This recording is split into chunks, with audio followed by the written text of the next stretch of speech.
In the headlines, Presidential Election Tribunal hears Atiku's petition against Tinubu. House of Representatives opposition inaugurates 11-man committee to shop for Speaker, Deputy candidates. Bandits release 3 of the remaining kidnapped 7 girls of the Federal Government College, Birnin Yawuri. And on the foreign scene, Israel strikes Gaza, killing 13 people, including 4 children. Hello and welcome to the news update on Trust TV. I am Ayuba Ilya. Thanks for joining.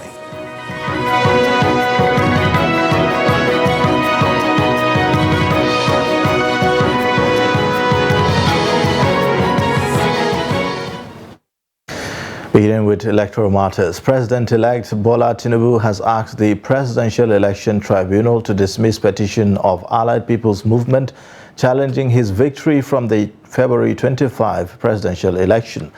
At the pre-hearing session, the Allied People's Movement informed the court that they have filed a pre-hearing information sheet TF-008 and had adopted their submissions. Counsel to the President-elect, Akin Olujimi, told the tribunal that their response contains a prayer seeking the tribunal to dismiss the petition. Chairman of the panel, Justice Haruna Tsammani, who adjourned the petition on Tuesday, asked parties to draw out the issues for determination. He also ordered that parties should consider the documents they are objecting to and the ones that they are not.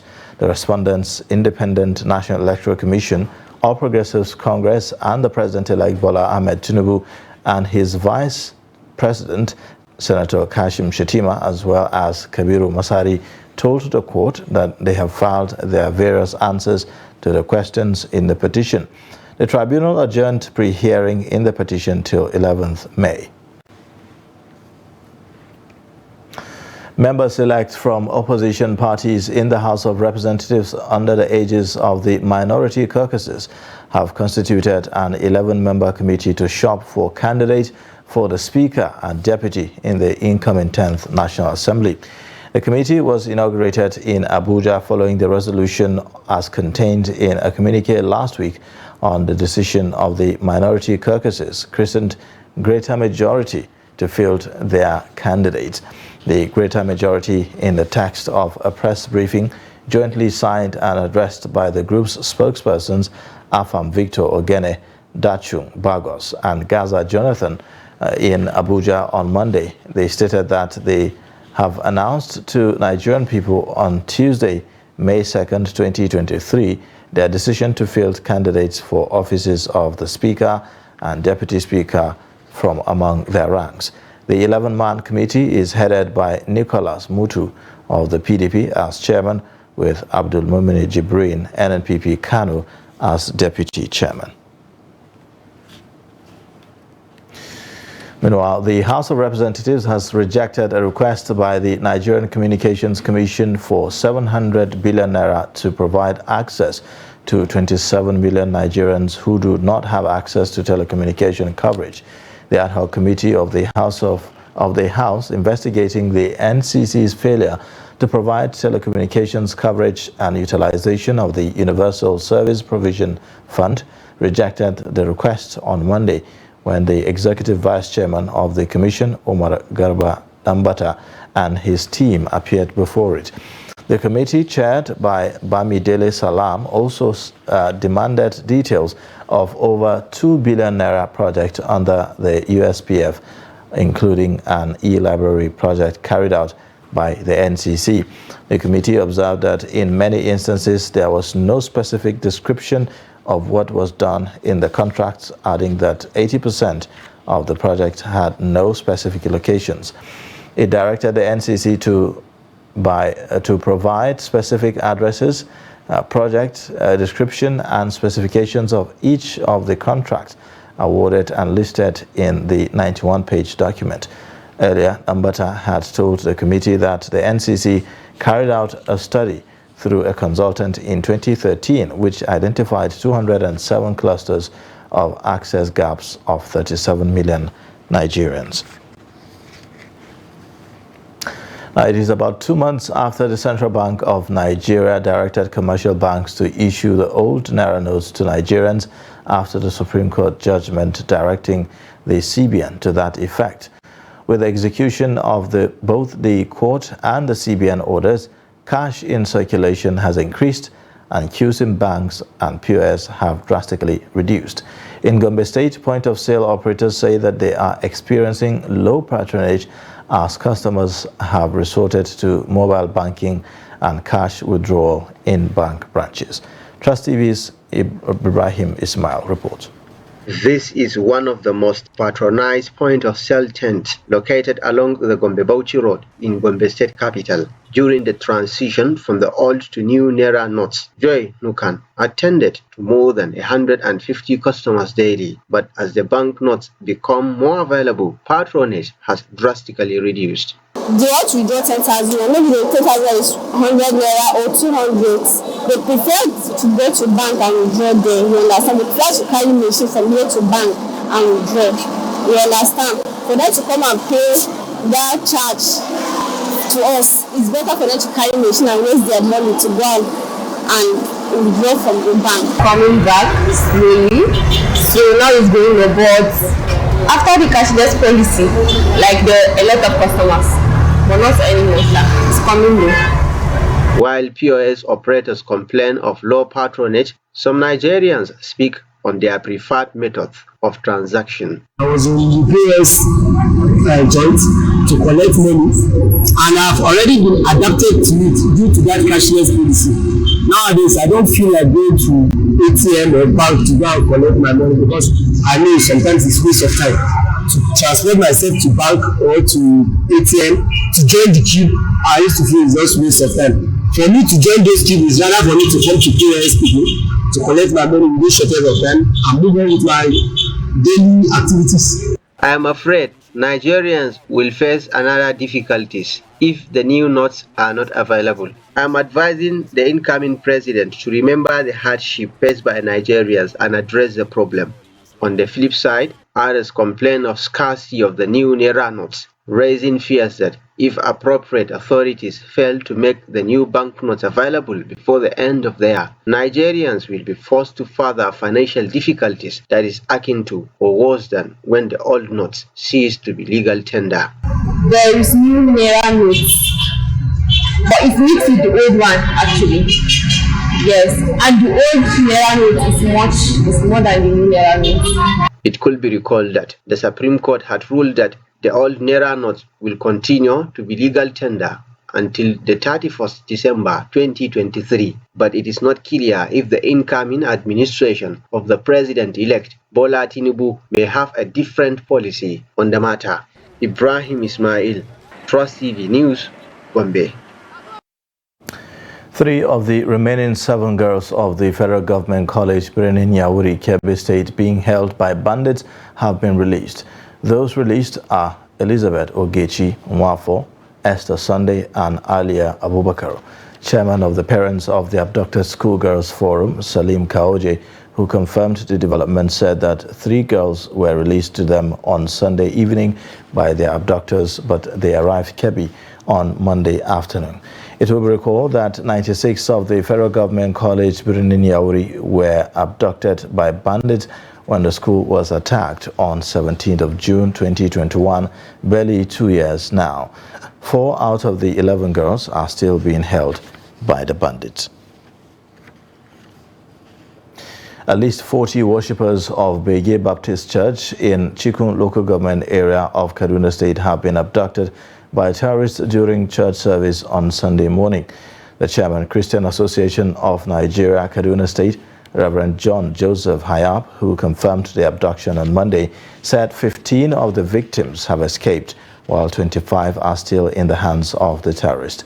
Hayab said that the worshippers were participating in the regular Sunday service when the attackers began shooting sporadically and whisking away 40 worshippers in the process. The CAN chairman said that efforts are being made to get in contact with the abductors concerning the remaining people and prayed that the abductors will be merciful to release the remaining 25 back to their families. Kaduna State Government and the State Police Command are yet to issue any official statement on the incident. Now, with barely 3 weeks to the end of President Muhammadu Buhari's tenure, stakeholders within the Niger Delta region have urged the president to issue the 18 modular refinery licenses already approved for Akwa Ibom, Bayelsa, Delta, Cross River, Edo, and River States before leaving office on May 29. This, they believe, is a way of mitigating organized crimes in Nigeria and the Gulf of Guinea. The report. The stakeholders charged the federal government to reach out to its counterparts in the Gulf of Guinea and immediately establish a task force against organized crime in Nigeria and the Gulf of Guinea. Executive Director of YEAC Nigeria, Fineface Dumnamene, urged the federal government to make real all its promises to the youth and people of the Niger Delta in order to help mitigate organized crimes in the Gulf of Guinea.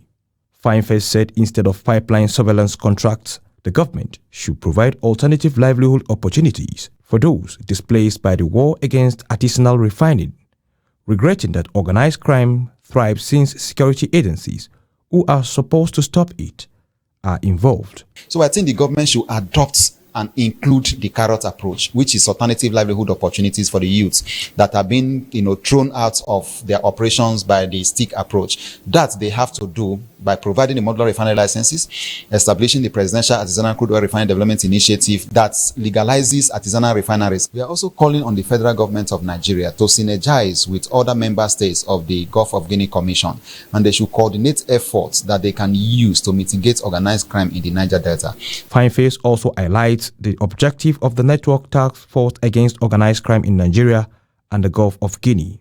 Delivering the keynote address, the head Department of Political and Administrative Studies, University of Port Harcourt, Professor Fidelis Allen, said there was urgent need for the government to commit itself to combating organized crime due to its scale, transitional nature, low resilience of country, vulnerability of innocent people, and the impact it has on the general security and development. The launch of a network on organized crime in Nigeria and the Gulf of Guinea illustrates the importance of expert views and civil society generally in policy making. Our traditional approach to crime and crime fighting should change. We only see the oil theft in jerrycan. We don't see the one in ship. Why can't we see that one? With the implementation of this, I believe it will really go a very long way to see that this issue of organized crime is brought to the barest minimum. The stakeholders called on the Gulf of Guinea Commission to strengthen its efforts in the coordinating of member states and synergizing with non-state actors, especially under the auspices of Network on Organized Crime in Nigeria and the Gulf of Guinea in the fight against organized crime in the region. Traders in Maiadua International Market in Katsina State are concerned about the state of the market despite the internally generated revenue collected by the local government authorities from traders. The market has been in existence for decades, but traders complain that it cannot measure up to its international designation because most of the traders and their wares are situated in the open field. They are therefore calling on the Katsina State government to improve the infrastructure of the market so that it can meet up with global standards. Gaza Yakubu reports. The number of traders that patronize Maiadua International Market in Katsina State is colossal. By implication, the internally generated revenue collected from traders, which has existed for as long as the market was established, is equally huge. Unfortunately, merchants cannot see a commensurable development of the market in terms of infrastructure. We are not convinced the way the resources is being managed. You can even say the resources are being personalized. They are not managed effectively the way they're supposed to be managed. My suggestion to the government, state or federal government, supposed to have intervened. As an international market serving as an exchange point in the northwest, Maiadua is sharing a border with the Republic of Niger. It is therefore patronized by traders from neighboring countries who come with diverse items of trade. It is sad that all these activities are carried out in an open environment which is uncomfortable. I'm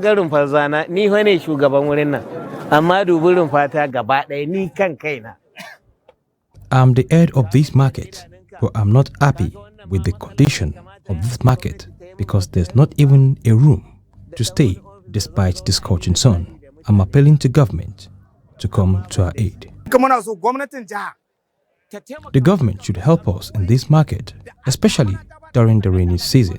Everywhere is always muddy. We want government to do the needful to make the market more comfortable. We always pay our revenue, and that's the reason why government should come to our aid. What do the authorities have to say over this development? The revenue officer in Meadua International Market is reluctant to make a comment on the subject matter, but has referred us to his superior officers at the local government level. However, a tax collector argues that some traders are not complying with the law.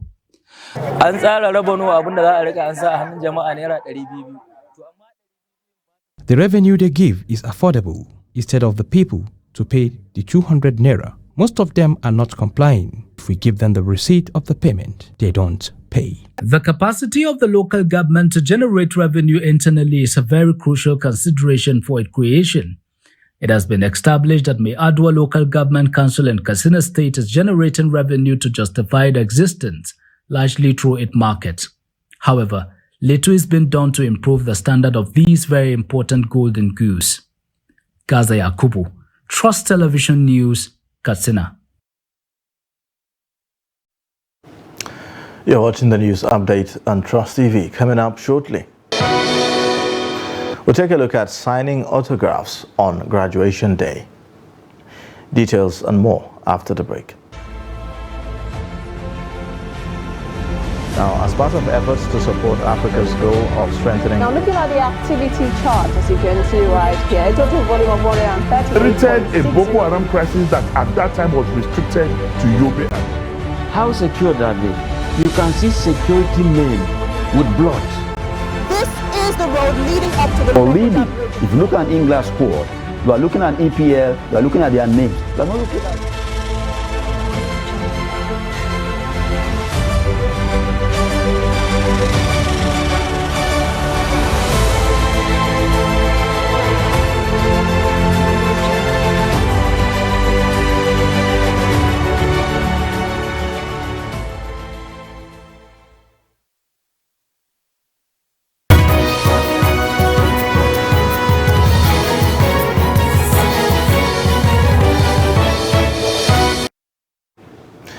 Welcome back. This is the news update on Trust TV, and here's a look at the top stories again. Presidential Election Tribunal hears Atiku's petition against Tinubu. And House of Representatives opposition inaugurates 11-man committee to shop for Speaker deputy candidates. The Adamawa State government has lifted the earlier suspension of the activities of non-governmental organizations in the state, which was imposed during the recent election period.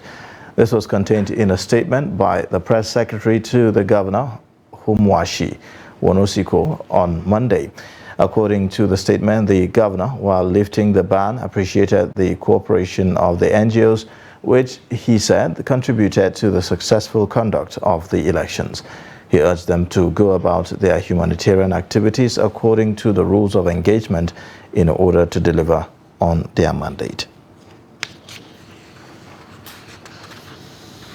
The World Food Programme says that over 700,000 children out of 2 million are acutely malnourished in the northeast region of Nigeria. The World Food Programme country director disclosed this during an official visit of the French ambassador Emmanuela Bladman to Muna IDP camp clinic for severely malnourished children in the northeast. She said that the French government will spend 6 million euros to address food insecurity in Nigeria, adding that it has already released half of the budgeted funds to WFP. Food security is really an important issue for us, for France, and within our humanitarian assistance throughout the world. Food security is really a one of the biggest components. Just to tell you, last year in 2022, France really actually reached for the first time 500 million euros of humanitarian assistance worldwide. Last year it was a kind of goal that President Macron had fixed to us, and we reached it. But out of this, 150 million euro goes to food security. Well, France is part of the overall humanitarian response plan that we have in the region. Within that response plan, there's 4.4 million people in the Northeast who need food assistance. Of that amount, World Food Program is going to be supporting 2.1 million people during the lean season scale up. So we're now busy scaling up, and that will get into full swing by 1st of June. So we'll be at or near the 2.1 million, prioritizing also nutrition, malnutrition, mothers and children. So France is one of our core, most important and generous donors for the entire operation. But the biggest challenge, bar none, is why we're here, and that is the conflict. The conflict is a challenge. That's why these people are here today. They're due to a conflict. They would like to be back in their farms. They would like to be producing. It's not safe.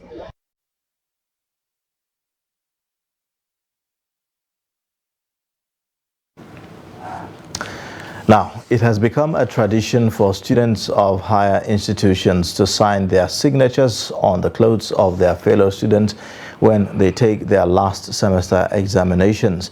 This signing of a person's signature, or a short sentence, or in some cases a phrase on a fellow student, more often than not, white top is to tell all that they have concluded academic activities in their school. Now, their rather emerging ritual attracted the attention of our Benue reporter, Jimmy Azande, who sought to find out its meaning and significance. Take a look. Monday is the last day for many students at the Benue State University, Makurdi. The atmosphere is that of fanfare to those that have endured longer years in various courses. However, the unique aspect of the celebration is the autographs on the white tops of both ladies and gentlemen. Is there any meaning to this emerging tradition? Indeed, a marvelous and joyful day. I'm very happy. And this sign up of a thing is so significant to me and to every graduate, because having spent like 6 years in the university, the sign out give us joy. Just a mark to show that you have achieved or you are moving forward for how long you have stayed on campus. It's just a normal thing we do. It's just a special thing to meet the students. Watching most graduates do it, and I love it very much. And today, I'm signing out. So I got the shirt, I signed on it. Many of my friends who came around signed on it. Once it's something you do once in a lifetime, because you cannot come back and do it again. So it feels good, just because we've seen other graduates and other seniors do it, so we do it. The graduates said the apparels will be kept for future references on their university days. Because of this t-shirt, it's for us to keep it for memory's sake, so that we can be able to show our children in the nearest future as a symbol of our strength and passion. Heritage, I'm going to keep it. I'll keep it in my archives for my children. I will show them, and in fact, I will make sure that the shirt did not spoil. In fact, I'm very happy keeping the shirt for a better purpose. At least I will be anytime I want to remember the stress I've been through in university, I'll take a look at the shirt and check on it.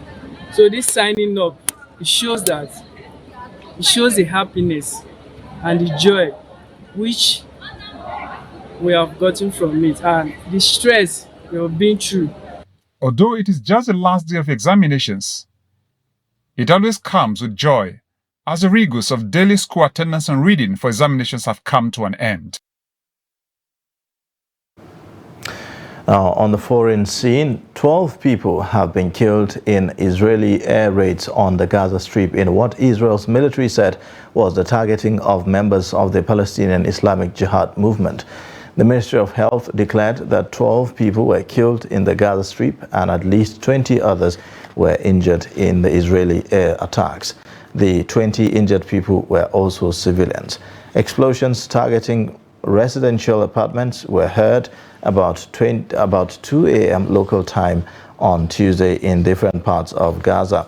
The Palestinian Islamic Jihad movement announced that 3 of its leaders were killed in the air attacks. The Israeli army said that the air attacks, codenamed Operation Shield and Arrow, targeted 3 Palestinian Islamic Jihad members who it claimed were responsible for recent rockets fired towards Israel. Now, in sports news, Nigeria's second-ranked table tennis star Edem Effiong is delighted after she entered the history books as the first Nigerian to win the European Cup Women's Table Tennis title.